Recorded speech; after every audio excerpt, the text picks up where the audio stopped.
we could have a very narrow window view of when we get to experience love.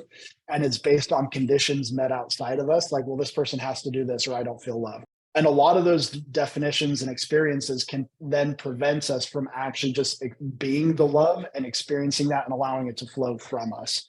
And like, that's the thing. Sometimes it's like, it's there is love and caring outside of us, but can we even let it in? Because our beliefs may be putting on these blinders that are like blocking us from experiencing it and truly feeling it. Our identity level beliefs are the ones that most often restrict our capacity to give and receive love freely.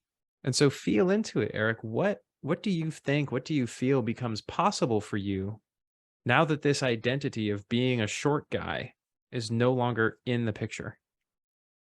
Good so much. Yeah. It is my pleasure to welcome you all here. So my name is Forrest Wolverton, and I am a business partner with Gladius in this beautiful work that we're doing to bring the method, which we call the sovereign mind, which is a very simple and novel way of approaching belief work and understanding what are beliefs and understanding how beliefs actually engage with your body, your nervous system, how they create and shape our world, how they like create these lenses and we view our world from these perspectives. And we're really excited to jump into the world of beliefs tonight with the focus being down into the topic of love and actually being able to open up your heart, actually being able to access love. And for me, it's a super critical topic. And one of the most profound topics and journeys to go on. Opening up self-love for myself, opening up self-love for my clients, opening up self-love to actually be able to feel it, not just like say the words love, but to actually open that up in your body and being able to receive that. So with this, I'm super excited to be here with Gladius tonight and bringing on this topic. So as we get started, we're going to share a little bit of our stories. And we're really going to dive into this topic because we want to give you our intention tonight is to serve you in a couple different ways. One, we want to be able to define what are beliefs and how they impact us, and specifically the beliefs around love and being able to access love in our lives. And then we want to give you an experience so that somebody can actually have an experience of what this method is like, how quickly it works, and being able to set your mind free and being able to remove beliefs that prevent you from actually being able to feel in your body the love that is actually there, but it may be covered up by other beliefs, nervous system, stress responses, and things like that. So it is absolutely phenomenal. The work that we've been able to do has been 100% awesome. So with that, guys, yeah, I've been in this industry teaching change techniques for about 10 years. And with Gladius, I met Gladius just over about a year and a half ago. And there was a moment that absolutely changed my life as I got into, I knew about beliefs, I worked with beliefs, but a lot of the process that I learned 10 years ago didn't get the full result. And when I met Gladius and we began doing some work with the sovereign mind method, I could see instantly how this could be applied and how quickly these techniques worked with myself, then also the clients that I was bringing this to, and the results ramped up exponentially. And there was a few key distinctions that made the absolute world of difference. And we're going to get into that tonight, but I just want to tell you that story with the hopes so that even if you've approached belief work in the past, even if you've done a lot of other different methodologies, even if you've done and you're actually a veteran to belief work and internal change work, I really believe that we have some novel ideas and perspectives that can serve you and that can really make a difference and impact you and impact your life for the better. So I'm super excited to be presenting this with Gladius, to be supporting him in this mission. We've got a beautiful training coming up that we're getting ready for, a one-day PhD that actually teaches this process, and to be able to give this to you so you can actually use this in your everyday life, use it for yourself, use it for people around you to bless their lives. And I think you'll see why we're so excited about this as we get into that experience and you can actually feel it. And even just by us talking about it, you'll find that people start letting go of beliefs and perspectives just based on us doing that. So even if you're not the person that volunteers, you'll see that you'll be able to apply these techniques and processes to benefit your life. So we hope that you get all the value be here present with us, be here in this conversation. Let us serve you as much as we possibly can, and we'd love to engage you and help you get these perspectives and these shifts. So with that, Gladius, tell us a little bit about your story and this topic tonight, brother. Yeah, thanks so much for the beautiful introduction, as always, Forrest. What do I want to share? I have a specific story that I think really illustrates very sharply like why this topic is near and dear to my heart.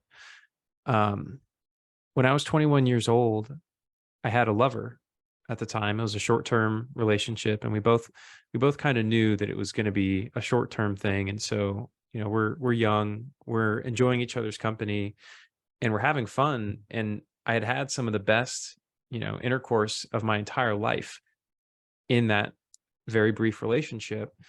And I remember this one morning, she looked at me after we had just made love, and she told me to my face, at the time, my name was Nick, now Gladius, but she said, "Nick, you're so worthy and deserving of love." And my immediate nervous system reaction and response was to recoil. I felt my heart shutting, and I thought that she just lied directly to my face, because there was no way that she could actually possibly mean that. And it didn't compute at the time. And then I relaxed into it. And that was my first visceral example of how beliefs shape and color our perception of reality and filter out incoming sense data that doesn't comply with our beliefs. And so through years of therapy and doing belief change work after that, I discovered that I had a bunch of really unhealthy, non-useful beliefs in my belief system. Like, I don't deserve love. I'm unworthy of love. Nobody loves me. I'm not worthy. I'm not good enough. And it was the combination of that belief system, the identity that I had created for myself through the different wounds and programming I took on as a child, that caused me to be incapable of experiencing the kind of depth in my romantic love that I desired. And, you know, our beliefs don't completely and utterly define our experience. There are moments that, you know, we can transcend them. There are ways that we can make intentional choices to let them go. But they do typically shape our experience moment to moment and color it in ways that aren't intentional. And so one of the first things I want to talk about is this concept that our identity level beliefs are the ones that most often restrict our capacity to give and receive love freely. And so what do I mean by an identity level belief? Virtually any belief that starts with the words "I am." So I listed a few of them that used to resonate for me. I am not enough. I am not good enough. I am not worthy. I am unlovable is another example. And so by identifying these identity level beliefs that run contrary to our capacity to give and receive love freely, and making the choice to let them go, we experience an instantaneous phase shift. A phase shift is kind of like when ice turns to water and then can flow freely, right? Instead of being cold and restricted and constricted in the heart, it's free flowing like water. So we can create a phase shift in our identity and suddenly become the kind of person who's capable of giving, receiving love at a whole different level, when the story of not worthy of love doesn't resonate, when the story don't deserve love doesn't resonate. So that's one of three different categories that I want to talk about in this particular presentation. The next of which is actually our definition of love itself. Some people have a really positive, open, free definition of love, and other people have a really constricted, limiting definition of love. And so there are beliefs like love is hard to find, love is conditional, love is pain. Quite a few people resonate with one or more of those perspectives on love, which is just our definition of it based on our past experiences. And so we're going to give sentence completion exercises to you guys to, type on your thumbs, ideally, for some of you, but others on the computer, to actually discover what identity level limiting beliefs and what definition-based beliefs of love might be interfering with your capacity to give and receive love freely. And the third topic that I want to cover is our judgments that we have on other people, and specifically those on the opposite sex.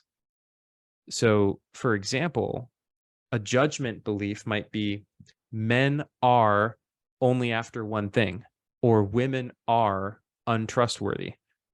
If we're defining conceptually that men are not safe, that women are manipulative as a generalization, that's going to subtly shape our relationship with every single member of that sex, consciously or unconsciously, until we make the choice to let that go and drop that judgment against the opposite sex.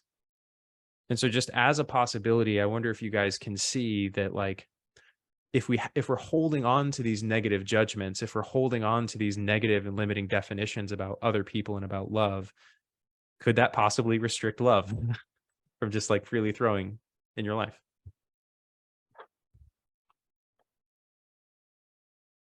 See eyes curiously moving and heads turning. So yeah, I mean, So, of course, at some level. Go for it, Forrest. yeah. Well, one thing I wanted to check in with you guys is so one of the interesting things that you can do for yourself is think about on a day-to-day basis, how much do you experience the sensation or emotion of love for yourself? Mm-hmm. One of the defining factors I've talked with a lot of my clients about is if you're not feeling love, what are you feeling? And if someone says, I don't feel loved, or I don't feel loved, whatever that may be, they must be experiencing some other emotions inside of them. One of the things I talk a lot about is the stress response nervous system. So our body has your parasympathetic and you have your stress response nervous system as well. And our stress response nervous system is geared to protect us, keep us safe, but it can create tension, stress in our body, other things like that. And so if we're not feeling love, we must be feeling something else. One of the core philosophies I've also worked with is that underneath all the other emotions, all the stress responses, at the very core of you is love. It truly is love. And what prevents us from being able to feel it and access it is that clincher, and is where we get to do that work. And there's so many different ways that we can have that experience. So if you want to open up more love for yourself, also tuning in to you and your experience, if you're not feeling love, what else are you feeling? And being able to uncover some of your own beliefs that way, because then that's the stuff that you can clear away so you can make some greater space for yourself. Or I feel loved when something happens. You could have very conditional statements. I feel loved when blank, blank, blank. Or I only feel loved if this happens. We could have a very narrow window view of when we get to experience love. And it's based on conditions met outside of us. Like, well, this person has to do this or I don't feel loved. And a lot of those definitions and experiences can then prevent us from actually just being the love and experiencing that and allowing it to flow from us. So these are all different like trailheads where we can start to work and be like, oh yeah, if I'm not feeling love, I must be feeling something else. So then we get to address like whatever that is and the beliefs around it that are preventing you from accessing that deeper love for yourself. Yes. And I feel like this is actually a really great like entry point to start giving you guys this tool of sentence completions. A sentence completion is created by the psychologist Nathaniel Branden for his private practice. And essentially the idea is that when you prompt your conscious mind with the first half of a sentence, you can allow your subconscious mind to fill in the blank and complete it. And when you do this 6 to 12 times spontaneously, without any filtering, without any attempt to get the right or wrong answer, but just allow your subconscious to fill in the blank, it'll actually spit out a lot of your beliefs automatically. And so I've dropped 2 of them in the chat, and I invite you to pick one of them and just riff on a few different responses to it. And these are meant to draw out the conditions that we place upon love and the strategies that we use in order to create love in our life. So the first one, like Forrest was discussing, is I can only feel love if I'm successful, I'm pretty, I'm beautiful, et cetera, right? The next is the way to get love is to work hard and be successful, to be caring and loving of others, to be the funny one, to be the smart one, et cetera, et cetera.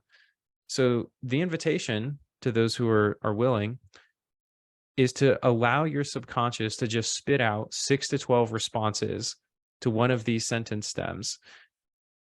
And I'll go ahead and throw a third one in there so you just have a plethora to choose one, but just choose one.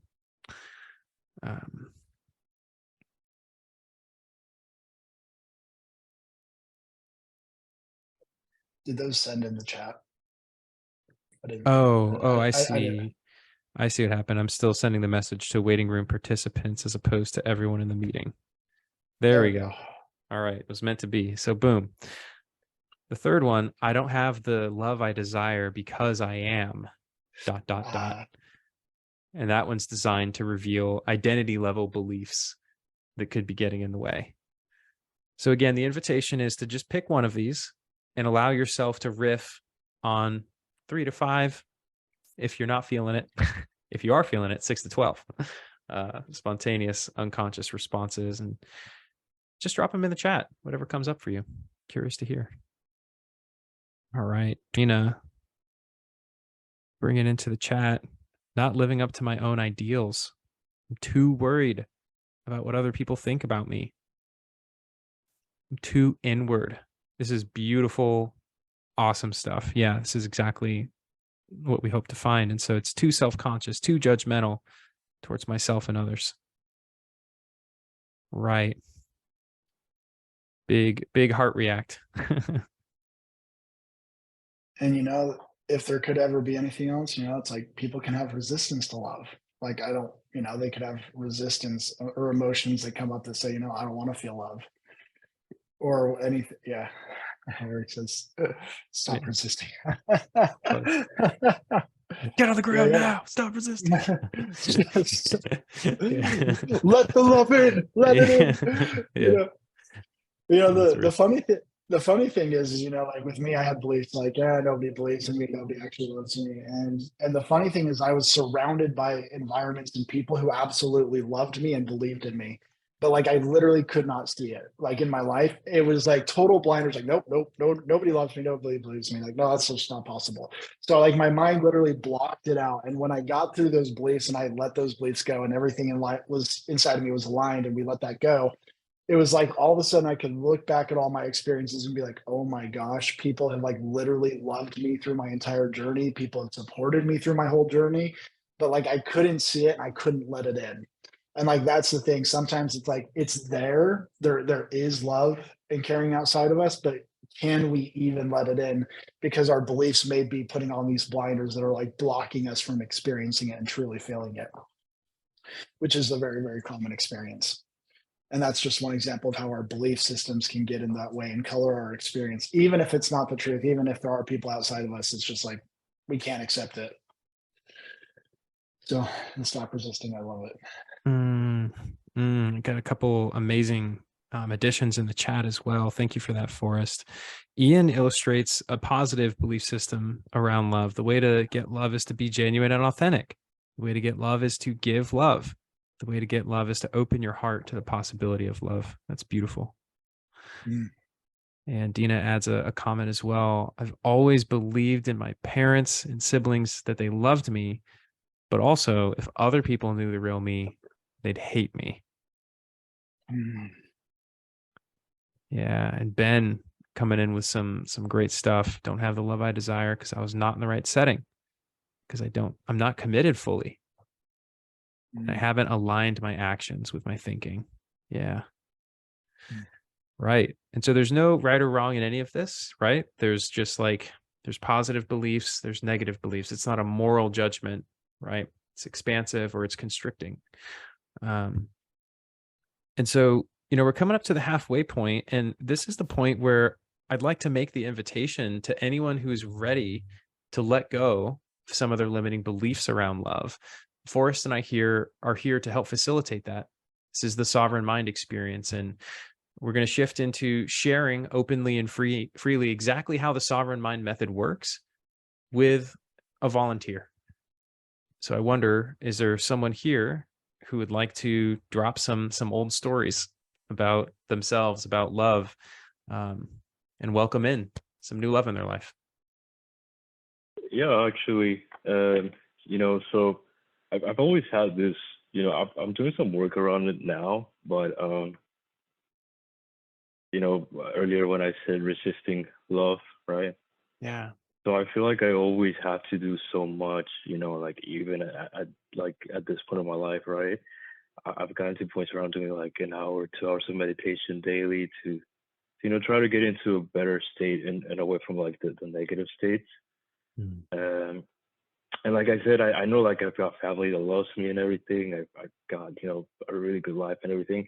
But there's always like that thing, like an emotion that, I don't know, like say you just did something really cool, you should feel good about it. And instead you're like, oh, like this isn't that great. I don't know if that makes any sense. Oh, it sure does. It reminds me Yep. when I was a top performer in sales, I closed a six-figure deal with Lockheed Martin.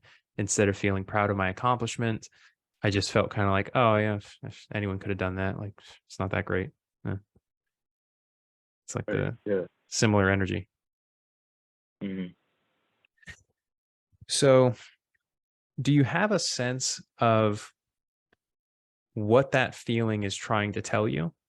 Do you know what belief is underneath that, or would you like some help figuring that out? Well, to be honest, I kind of do. I sort of. Yeah. Need help figuring it Yeah. out, or you already know what it is?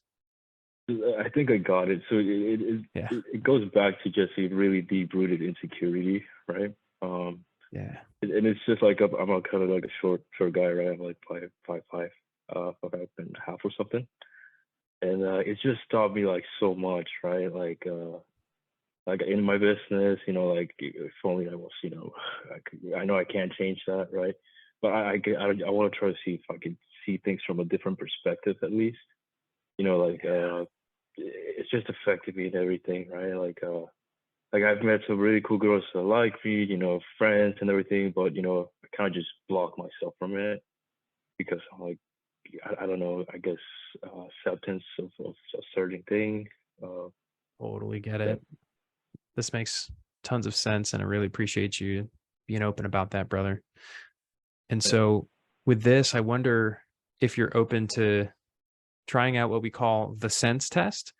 And the sense test, yeah, I alluded to it earlier. It's basically speaking the words of different potential beliefs out loud and noticing which exact words make the most sense emotionally, right? Because for some people, it's a belief of I am small. For other people, it's not that at all. It's I am short. For other people, not that at all. I am not tall enough, right? And so the first step really is to figure out what words make the most sense to you. So I wonder if you're open to that. sure. Let's try it. So how would you put it into your own words? I heard you say earlier, I'm a short guy. I wonder, before Right. we get into that, let's get a baseline for what nonsense truly feels like. So, what happens if you say, uh, I'm a 69 milliliter freight train, just like total nonsensical stuff. What happens when you say that out Right. loud? Okay.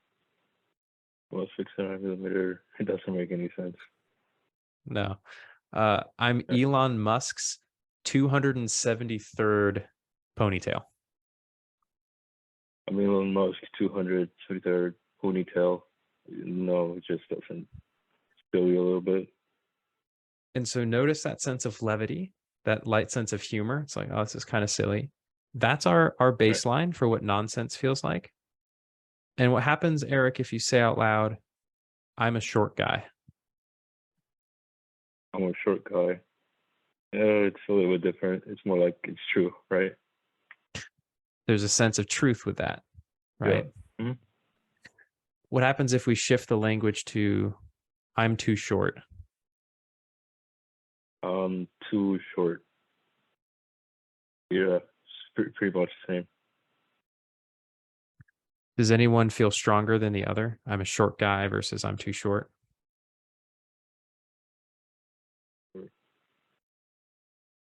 Oh, like equal, right? Equal. Yep. Okay. Let's try a couple more. I am small. I am small. Yeah, that's really. Doesn't land. Yeah. No. And just shortening it to the minimum number of words. What about I am short? I am short. Sort of, but the other two were more Yeah. stronger. Got it. Got it. So really it's I'm a short guy or I'm too short. That's what feels the most true for you in this moment. Yeah. Okay.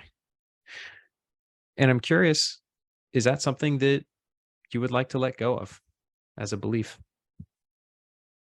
Yeah, definitely. Cool. All right. Happy to help.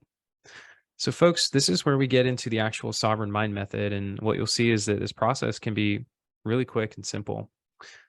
First, we process beliefs logically, if and when we need to. Then we process them visually. And you'll see that seeing is believing. And when we see things differently, suddenly we don't believe it anymore. Lastly, feeling is believing. We believe what we feel to be true in our bodies. And sometimes our beliefs are connected to specific emotions and sensations. And this is why I say that beliefs don't just make logical sense, they make emotional sense. And so as we process it logically, visually, emotionally, it doesn't make logical, visual, or emotional sense anymore. It becomes nonsense. And then at the end of the conversation, saying, I am a short guy is like, I am a pink apple seed. It's like, okay, what does that even mean? Like, that doesn't resonate for me. So that's what the process looks like. Would you like to begin? That was it. Awesome, man. So first of all, I want to invite you, Eric, to check in with yourself and just sincerely inquire, is there any part of me that's not ready to let this identity go? This idea that I am a short guy, that I'm too short.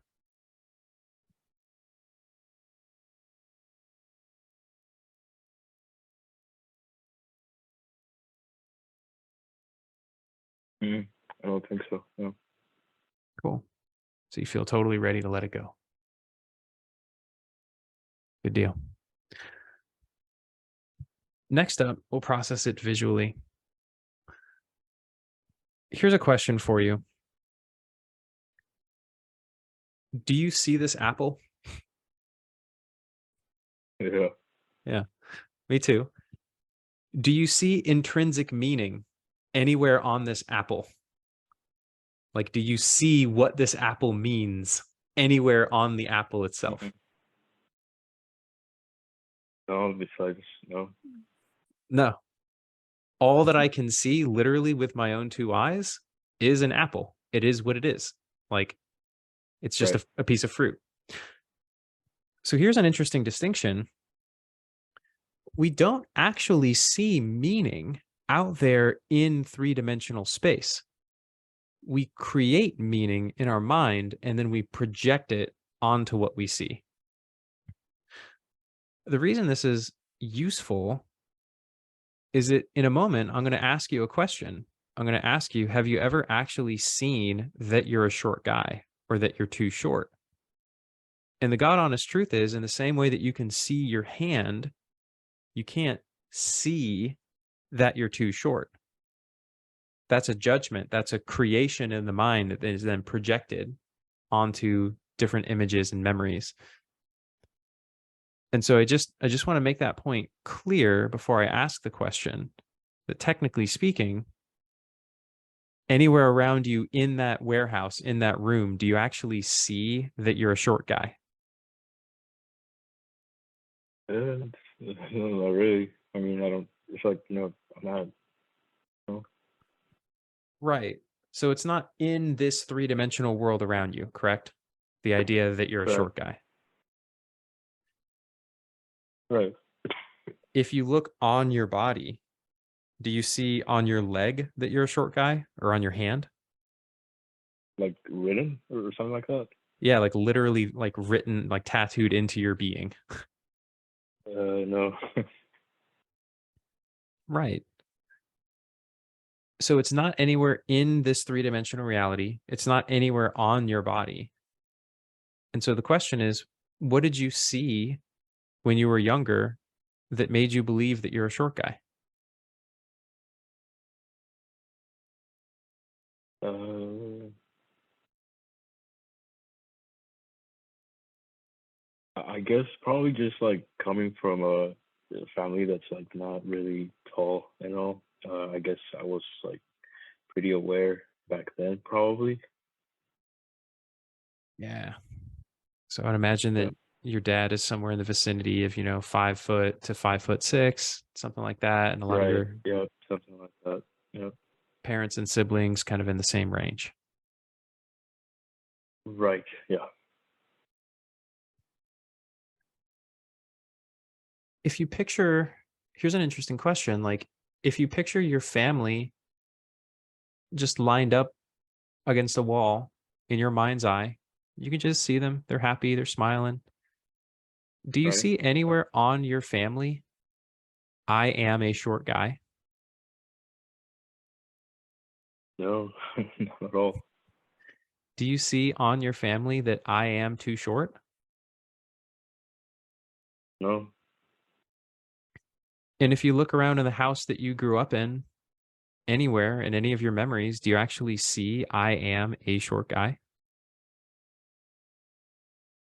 No. Mm-mm. Huh. What about at like school or church or anywhere? Did you ever see with your own two eyes, I am a short guy?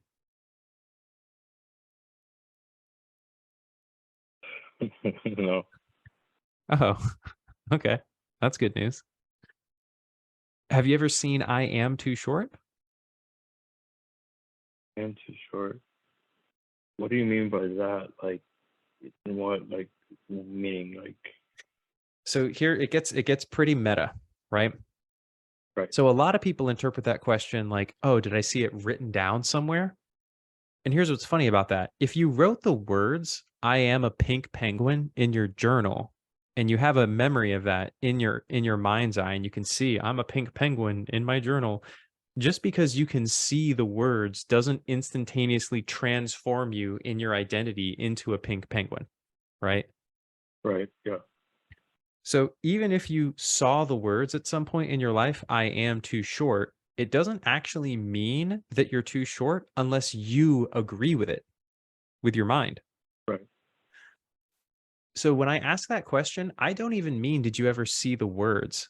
I mean, did you see that belief dangling around in three-dimensional space, which is impossible because beliefs don't exist in three-dimensional space, like what we talked about earlier. Yeah. Right. No. So just it's more like it's just always been in my head. That's it. Right. Exactly right, bro. You just like skipped like 3 steps ahead, which is perfect. A question I love to ask people is, if it was never out there in the world to be seen, where was it the entire time? My mind. Yeah. And who put it there? Who created it?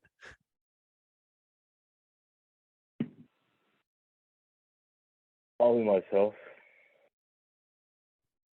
That, my friend, is one of your superpowers. You have the ability Right. to create beliefs, and then those beliefs shape your perception of reality. It's really a gift. And when we're kids, Right. we're not aware of it. We don't know yet that this is one of our gifts. This is one of our powers. And so we unconsciously create quite a few beliefs that serve a purpose when we're young, but then quickly stop serving that intended purpose. And as adults, tend to limit us in our potential. Right. So, just to be totally sure before we proceed to the next step, have you ever at any point in your life seen that you're a short guy or that you're too short?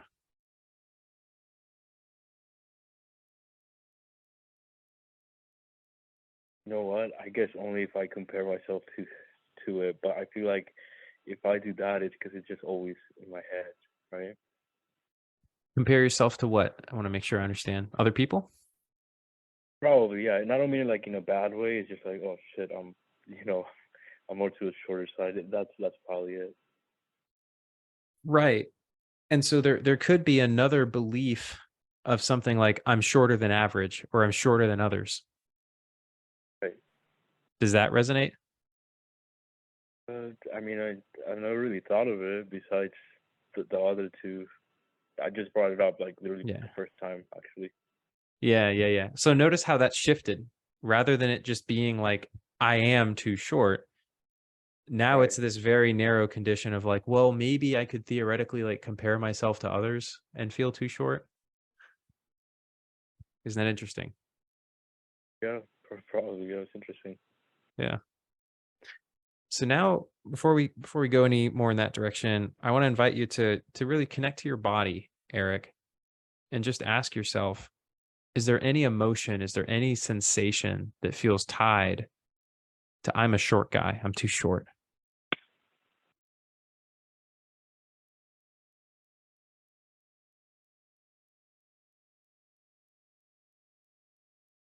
Not really. Nothing comes up much. Right.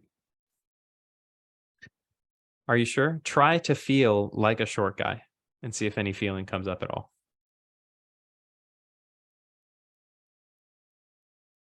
Yeah, I mean, there's just like some sensation in the cheeks, my legs.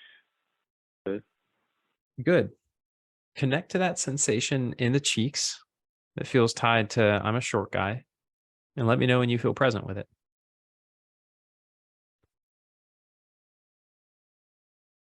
Yeah, I'm right here. So I'll illustrate this next point with a funny metaphor. If there was a 6'9" NBA all-star who was feeling some sensation in his cheeks and decided to go to the dentist because he had that exact same feeling that you do, would the dentist go, all right, tell me your symptoms? And the all-star goes, all right, I got this sensation in my cheeks. I got some feelings in my legs too. What does it mean, doctor? Would the dentist go, oh, I know the problem. That feeling means that you're a short guy and that you're way too short as a 6'9" NBA star. Would that dentist be telling the truth or would he be lying? Yeah, pretty much lying, of course. Right. So just because there's a sensation in your cheeks, just because there's a sensation in your legs, does it actually intrinsically mean that you're too short? Oh, no, not really. I mean, it's just a feeling, right? Totally. Right. So now go ahead and place your attention on that sensation in the cheeks and let me know when you're with it.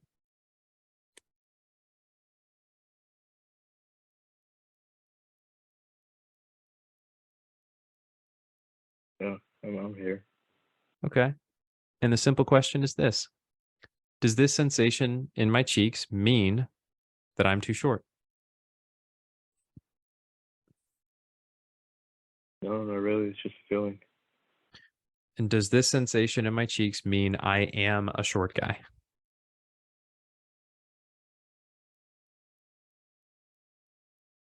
Interesting. It's like my mind trying to resist it, right? Uh-huh.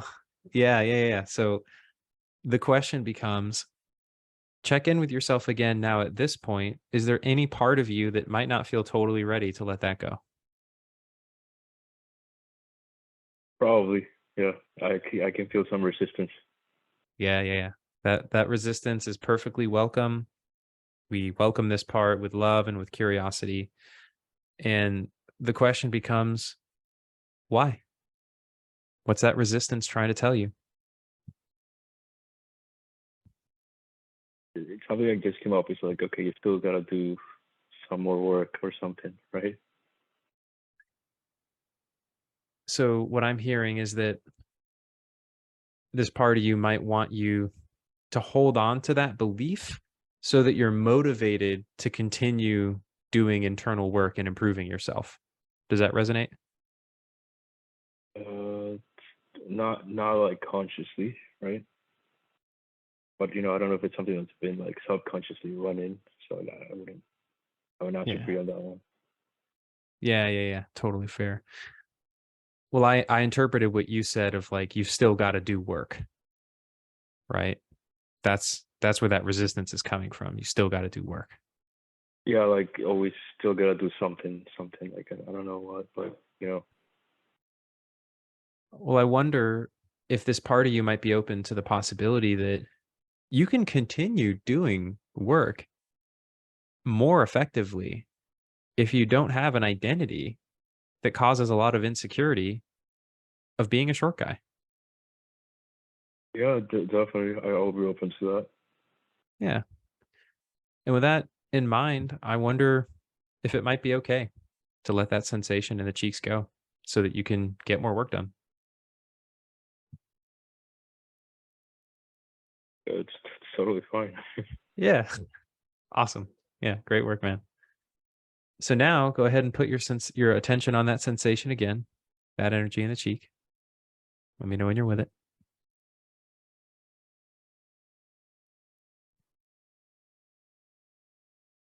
I'm right here, pretty much. It's not as strong as the first time, but yeah. Yep. It's to be expected. And the question is, once again, does this energy mean I am a short guy? No. Oh, are you sure? No, I mean, it's just a thought that's there, you know. But well, it's not. It's kind of like not here, but it's like I recognize it's just a thought. I don't know if that makes any sense. This is what happens when you disconnect the sensation from the thought. Mm-hmm. Is you realize the thought is just a thought and the sensation is just a sensation. Oh, the two aren't linked together anymore. Mm-hmm. So now we can repeat the same process with that energy or sensation in the legs, if it's even still Okay. there. I can feel that one still there. Yeah. Okay, great. So with your attention on that sensation in the legs, the question is very simply, does this sensation mean I'm a short guy?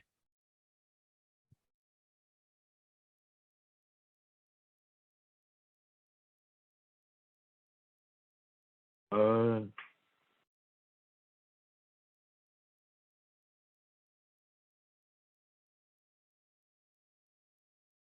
well, it's interesting because I feel like it's reality, right?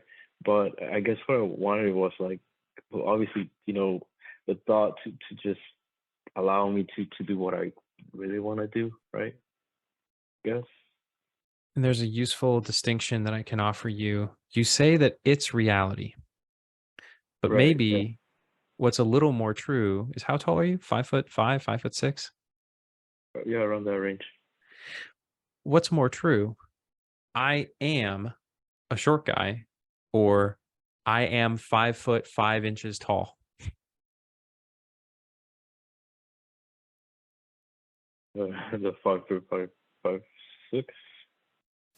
Right. Because one is a factual assessment of reality, and the other is a judgment about reality. Oh, I got you. It's like, yeah, it's just a judgment that you've put onto you, kind of, Bingo. right? Yeah, Interesting. Wow. totally.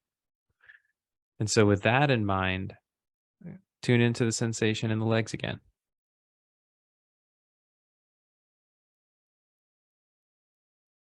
And I wonder if now, knowing that I'm a short guy actually isn't reality. I'm a 5'5" male human, right? Might have something more to do with reality. Oh, true. It's like just being so harsh on yourself, on myself, right? I get it, man. Interesting. I really do. Oh, So I wonder if wow. it might be okay to let go of Oh, that sensation in the legs.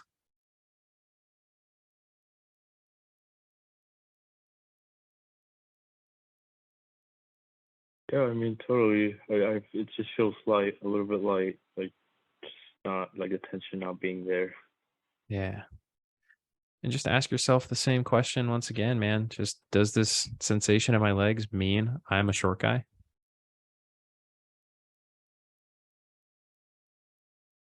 You know? Oh, So, awesome. Okay. Does it mean I am too short? not really, right? No. And isn't that interesting how 1 minute ago I felt like, bro, that feels like reality. Yeah, it's interesting. Fuck, it's like it's just your mind, right? Yeah. Yeah. That's your Oh, mind. That's how we experience our beliefs. We feel them as true hmm until we break through and we actually see the real truth. The real truth is right in front of our nose. This sensation is a sensation. This sensation does not mean that I'm a short guy. I don't know. Yeah, it's just like thinking back to like other experiences, right? It's like just always in my own head. It's like, wow, just caused so much self-sabotage in a lot of situations. Right. Crazy. It's amazing, Yeah. man. And so now how does it feel, Eric, when you say, I'm a trumpet tooting in the wind? You're tuning in the wind. It doesn't make sense. I am But it doesn't resonate. Like I don't feel any attachment to that. right. Right. I'm a deflated basketball. Really. Silly. I'm a short guy. Yeah, it's still there a little bit. Uh-huh. Uh-huh. Like I don't feel the tension, but it's just a thought, right? What do you notice in your body and in your mind when you say it out loud? I am a short guy. I am a short guy.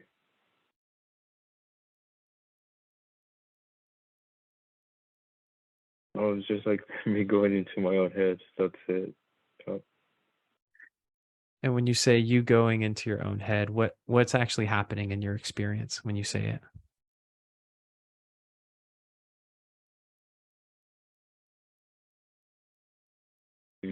What do you mean? Like, what's actually happening? Like, Like do thoughts come up about why it's true? Does a sensation come up in your body? Like what comes up for you when you say I'm a short guy?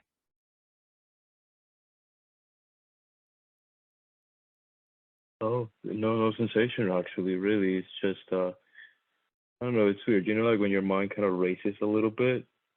Yeah. Just that, and that's it.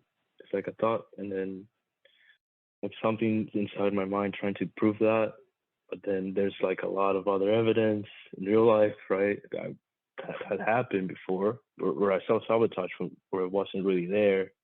And it's like, no, it's not true, but your mind keeps like trying to be like, I So don't know if that makes any sense. what I'm hearing, Eric, is that it's almost like when you say it now, your mind is like racing to try and find evidence. Sort of, yeah. Okay. Yeah, that's it, yeah. Yeah. That's really intriguing. I wonder if you can place your attention on that mind racing sensation itself and just allow yourself to be present with that mind racing sensation.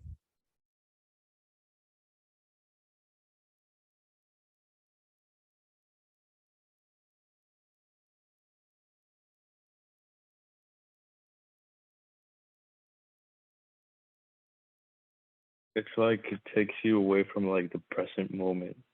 It's interesting. Yeah. Yeah. Never. And if now that I think about it, it doesn't even have to do anything with the fact that I'm like my height. Because to be honest, it doesn't really bother me much at all. Really, Yeah. I guess it's just that racing that's always wow. It's crazy. Totally. So what I would normally invite you to do is to connect with that mind racing sensation and then ask yourself again, does this mind racing sensation actually mean that I'm a short guy? No, it doesn't. And I mean, like even if it did, it doesn't bother me, right? Because I feel like that's what's underneath it. It's so weird. Yeah. And so with that acknowledgement, I'm curious if anything happens for you now when you say the words out loud, I'm a short guy. I'm a short guy. Nothing happens. Like, so Oh, look at that. holy shit. Yeah, sorry, it's just it's interesting. That's it. Yeah, man, that's it. That was 20 minutes. Wow, it seemed like a lot of just back and forth. Wow, that's crazy. Yeah. But notice that, like, I am not the one that deleted the belief. I just asked you questions that guided your attention, and then you said no. That's pretty much all that happened. Did you ever Wow. see that you're too short? No. Does this feeling mean you're too short? No. Oh, what about this head racing feeling? No. Oh, done. And so feel into it, Eric. What do you think, what do you feel becomes possible for you now that this identity of being a short guy is no longer in the picture? Good so much. Yeah. Yeah, it's just not putting my attention towards that. Yeah. So interesting. Yeah. Exciting. Super exciting, bro. Way to go. Yeah. Thank you for stepping up and being our volunteer today. Really love and appreciate you for courage and just stepping into something new. Yeah, no, I appreciate it. I really do. It's some interesting stuff that I was here because I wasn't like really planning on jumping on the call. I was like, should I go? Should I not go? And I'm like, okay, screw it. Let's just go. And Yeah. yeah, I'm glad I did. Curious, how'd you hear about it? To be honest, I've been like looking into a lot of spiritual stuff, coaches here and there, like how your mind works and things like that. And I can't remember how when I came across, I think it was your website, and then I just started following, and then I saw you were doing the lives and everything, so it just got me curious. Oh, that's awesome, man. I love hearing that. Cool, brother. Well, thank you, Eric, for being here, and thank everyone for showing up. Um, for the last couple of minutes here, I want to share a couple of ways that you can deepen your involvement with this line of work. And one is, if you'd like a copy of my new book, I'm happy to send out the alpha copy to you. Just go ahead and drop your email in the chat here, and I'll make sure that you get a copy of it. And it outlines exactly how to discover and identify limiting beliefs and exactly how to remove them with the sovereign mind method. So it's really, I'm a huge fan and a huge advocate of giving as much value as I can up front and just letting the chips fall where they may, because my intention is to just really, I want millions of people to experience this. And so it's one mind at a time. And the next thing is, if you want to learn how to facilitate the sovereign mind method for yourself, for your loved ones, we have a training coming up July 22nd here in Austin, Texas. And Forrest Wolverton and I are creating a one-day transformational, basically a PhD in belief transformation, where you'll walk in and walk out a different being, because we're going to be doing a lot of this kind of work together, practicing with each other, and equipping you with the sovereign mind method and all of the training materials that you need in order to bring this into your private coaching practice, bring this into your family to be able to love and serve your loved ones and help them let go of the old stories that hold them back. And Forrest, if you want to drop your Calendly link into the comments, yeah, if that training interests you to learn how to do this more, go ahead and book a conversation with Forrest, and we'd love to serve you. And you're more than welcome. Gladius has a ton of videos that he's filmed online with other examples, and from all of our other nights that we've done this. So you're more than welcome to go check out his YouTube channel and the other videos that he has, as well as we're going to do another one of these events this coming Saturday, 4 p.m. Central Time once again. So you'll be able to see more of these things, and we'll go through more different categories of beliefs, and you'll be able to see this stuff in action and more about this experience. So we would love to continue the conversation with you, help you explore the real power of this work, and really get to have some changes for yourself. Because I'll tell you, when I saw some of this stuff, like a lot of it made sense from all my training, but once I got to experience it for myself, it was like, oh, light bulb went on, big click, and it was like, okay, I got this. And then as I moved through several different patterns of beliefs to the ones that felt most like solid and like really grounded in my body as like absolutely real, like as I went through different levels of beliefs, it just started to click. And then once my brain got it and I really understood beliefs, I was able to pick out beliefs and my mind was able to go through this process. So there's a lot of beauty in like really coming in here and understanding and exploring this work that can accelerate your growth in the most beautiful ways and really begin to set your nervous system free, your body free, and have the experience of life that you've been seeking and you've been desiring at a deep level. So it would be our pleasure to continue this conversation with you. If you have any questions whatsoever, you'd like to continue this conversation in private with me, feel free. We've got Gladius and stuff, and we're super excited to be bringing this to the public, guys. And again, thank you for your time. Thank you for your participation. Thank you for showing up. It means the world, and we definitely are excited for you to receive this value and experience this with us. Heaven, yes. Thank you, Forrest. And thanks, y'all. We'll stop the recording here.